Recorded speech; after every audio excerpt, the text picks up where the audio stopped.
Ketika kasih disalahpahami, toleransi menggantikan kebenaran. Shalom, saudara-saudari yang dikasihi dalam Yesus Kristus.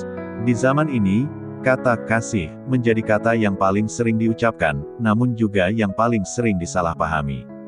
Banyak orang berkata, yang penting kita saling mengasihi, jangan menghakimi, jangan menyinggung siapapun. Sekilas terdengar indah, terdengar penuh damai, bahkan tampak seperti ajaran Yesus sendiri. Tetapi jika kita tidak hati-hati, pengertian kasih yang semu ini justru akan menjauhkan kita dari kasih yang sejati, kasih yang berasal dari Tuhan. Kini, kita hidup di zaman ketika kasih telah dipisahkan dari kebenaran. Kasih dijadikan alasan untuk membenarkan dosa. Kasih dijadikan pembenaran untuk menerima semua ajaran, bahkan yang bertentangan dengan firman.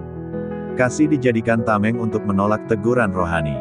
Dan ironisnya, banyak orang, bahkan pelayan Tuhan, mulai percaya bahwa menegur dosa berarti tidak mengasihi.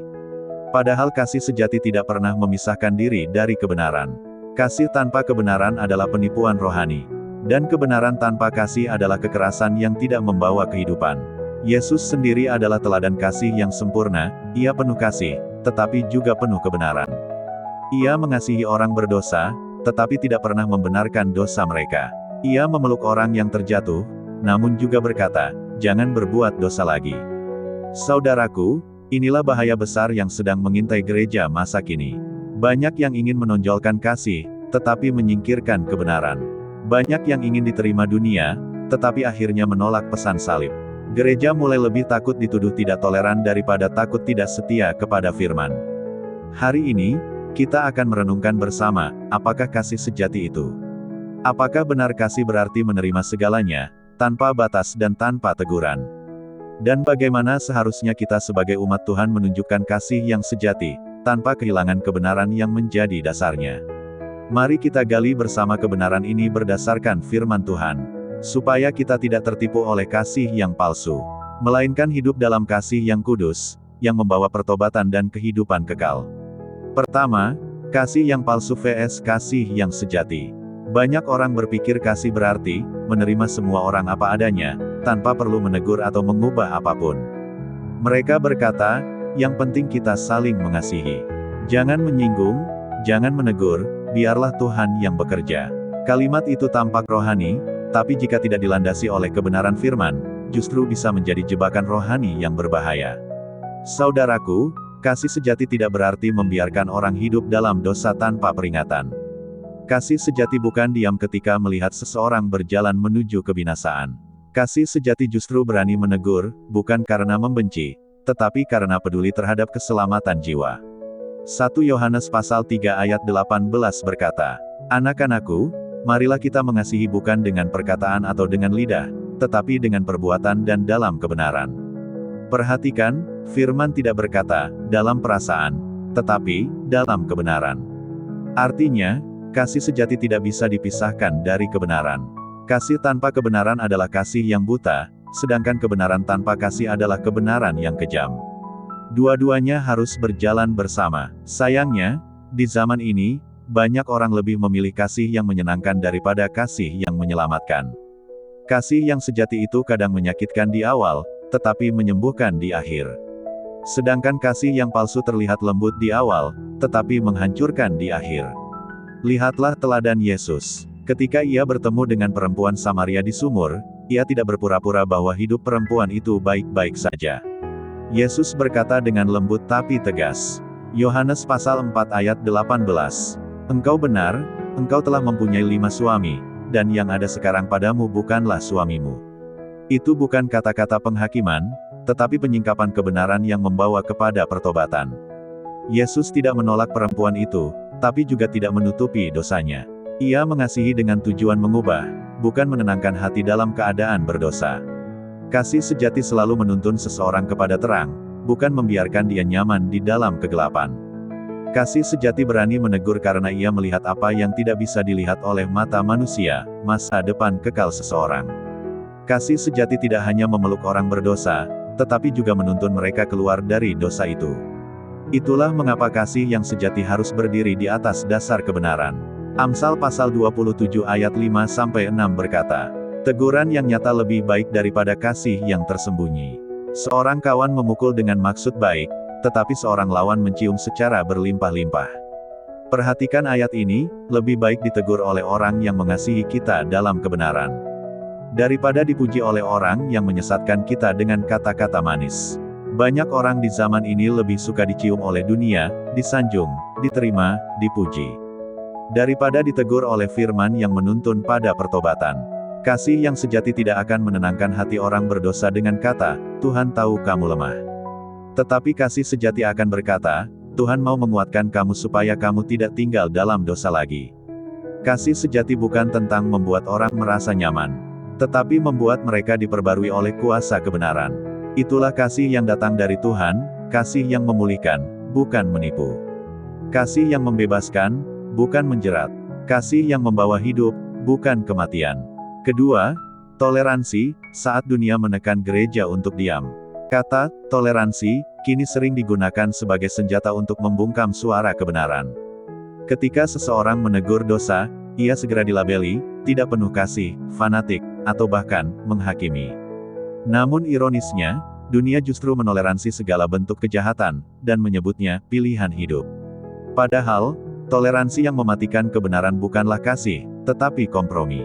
Ketika gereja takut menyuarakan kebenaran karena takut kehilangan pengikut atau takut dianggap tidak relevan, maka disitulah kasih sejati mulai digantikan oleh kasih yang palsu, kasih yang ingin menyenangkan manusia, bukan menyenangkan Tuhan. Yohanes pasal 15 ayat 18-19 berkata, "Jikalau dunia membenci kamu, ingatlah bahwa ia telah lebih dahulu membenci aku. Sekiranya kamu dari dunia, tentulah dunia mengasihi kamu sebagai miliknya sendiri." Artinya, jika gereja lebih dicintai dunia daripada ditolak dunia, mungkin gereja itu sudah mulai kehilangan kebenarannya.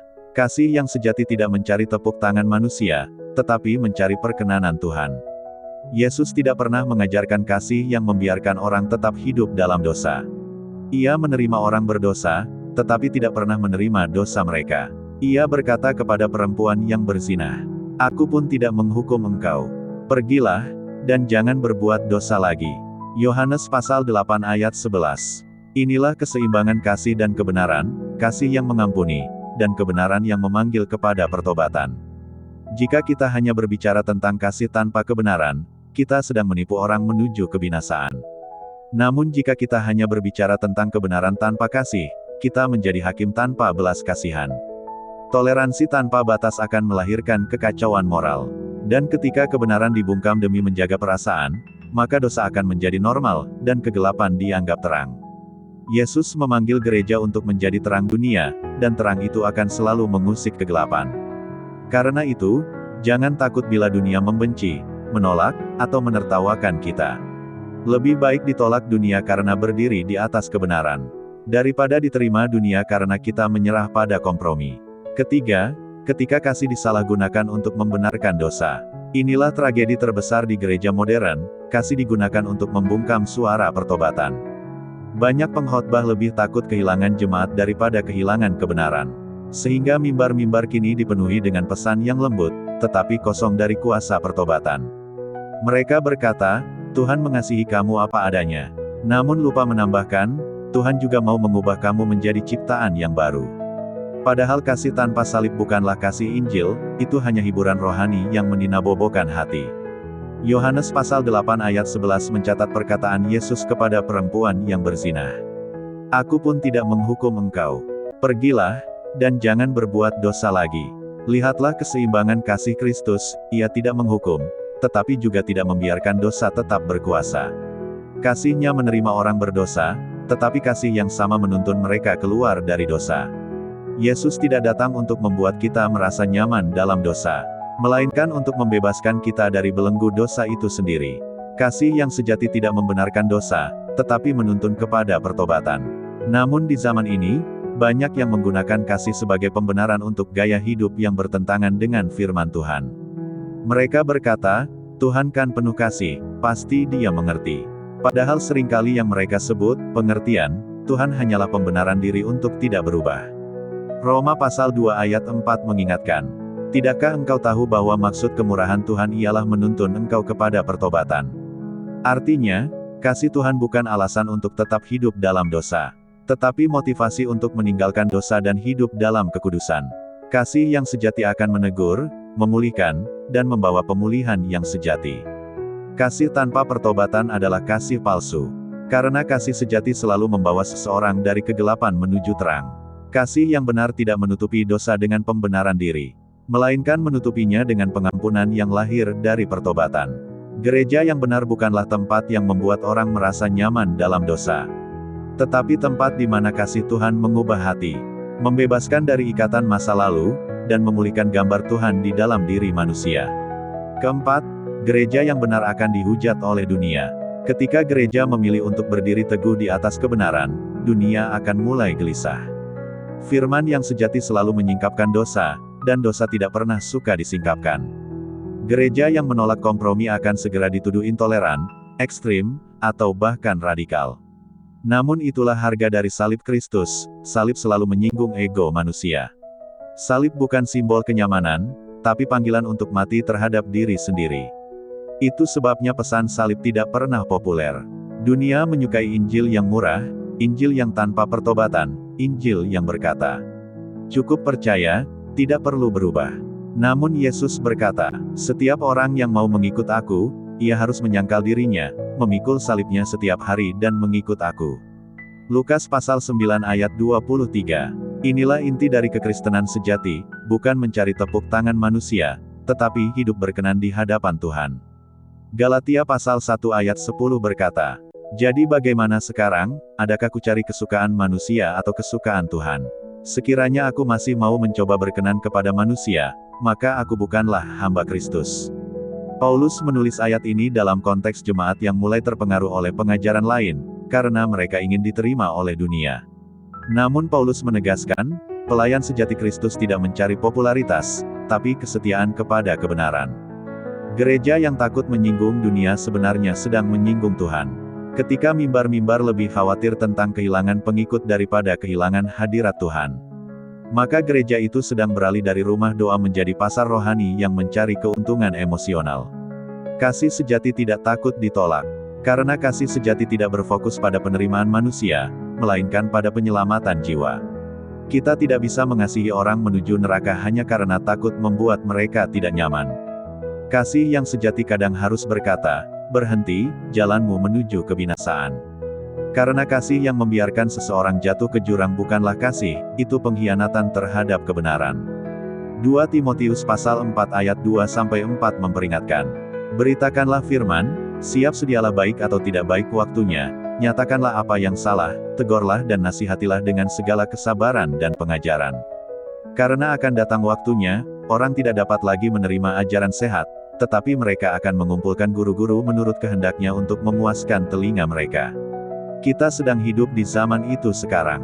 Banyak gereja lebih suka membicarakan bagaimana hidup bahagia, daripada bagaimana hidup kudus. Banyak pengkhotbah lebih suka menenangkan hati manusia daripada mengguncang hati agar bertobat. Tapi kasih sejati tidak akan berhenti berbicara hanya karena tidak disukai. Karena diam di tengah dosa bukanlah kasih, melainkan kejahatan yang terselubung dalam kesopanan. Maka biarlah gereja masa kini bangkit dengan keberanian baru. Berani menegakkan kebenaran meski ditolak. Berani mengasihi meski disalahpahami. Dan berani memikul salib meski dunia menertawakan. Kelima, kembali kepada kasih yang kudus. Kasih sejati tidak lahir dari emosi manusia, tetapi dari hati yang takut kepada Tuhan. Takut di sini bukan berarti takut karena dihukum, melainkan rasa hormat yang mendalam, yang membuat kita tidak berani bermain-main dengan dosa. Hati yang takut kepada Tuhan tahu bahwa kasih tanpa kekudusan bukanlah kasih yang sejati. Kasih yang kudus tidak menutupi dosa, tapi menguburnya dalam pertobatan. Kasih yang sejati tidak sekadar memeluk orang berdosa, tapi membawa mereka kepada penebusan. Kasih yang sejati berkata, "Aku mengasihimu terlalu dalam untuk membiarkanmu tetap hidup seperti ini." Yudas pasal 1 ayat 22-23 menulis dengan sangat jelas, "Tunjukkanlah belas kasihan kepada mereka yang ragu-ragu, selamatkanlah mereka dengan mencabutnya dari api, dan kepada yang lain tunjukkanlah belas kasihan dengan takut, sambil membenci pakaian yang dicemarkan oleh keinginan dosa." Ayat ini menunjukkan keseimbangan ilahi antara kasih dan ketegasan rohani. Kasih sejati tidak menutup mata terhadap dosa, tetapi juga tidak menghukum tanpa belas kasihan. Kita dipanggil untuk menyelamatkan, bukan untuk membenarkan atau membiarkan. Perhatikan frasa, dengan takut, artinya ketika kita menolong orang berdosa. Kita sendiri harus berhati-hati agar tidak terbawa dalam arus kompromi. Kasih sejati berbelas kasihan tanpa ikut berdosa. Itulah kasih yang kudus, kasih yang menjaga jarak dari kegelapan. Namun tetap menjangkau mereka yang terperangkap di dalamnya. Kasih yang sejati berakar dalam karakter Tuhan sendiri. Mazmur pasal 97 ayat 10 berkata, "Hai orang-orang yang mengasihi Tuhan, bencilah kejahatan." Artinya, kasih sejati tidak bisa dipisahkan dari kebencian terhadap dosa. Kalau seseorang berkata ia mengasihi Tuhan tetapi tidak membenci dosa, maka kasihnya palsu. Di zaman ini, banyak orang berbicara tentang kasih, tapi sedikit yang berbicara tentang kekudusan. Padahal, kekudusan adalah napas dari kasih sejati. Tanpa kekudusan, kasih hanya menjadi perasaan sentimental yang lemah. Tapi dengan kekudusan, kasih menjadi kuasa yang memulihkan jiwa dan membebaskan manusia dari ikatan dosa. Jadi, kasih sejati bukan berarti menyetujui dosa orang lain, tetapi menolong mereka keluar dari dosa itu dengan penuh kasih dan kebenaran. Kasih sejati tidak berkata, "Tidak apa-apa," tetapi berkata, "Aku di sini untuk menolongmu bangkit, karena Tuhan mau engkau hidup dalam kebenaran." Kasih seperti inilah yang harus hidup di tengah gereja masa kini. Kasih yang berani menegur, namun tetap lembut. Kasih yang penuh belas kasihan, namun tidak kompromi.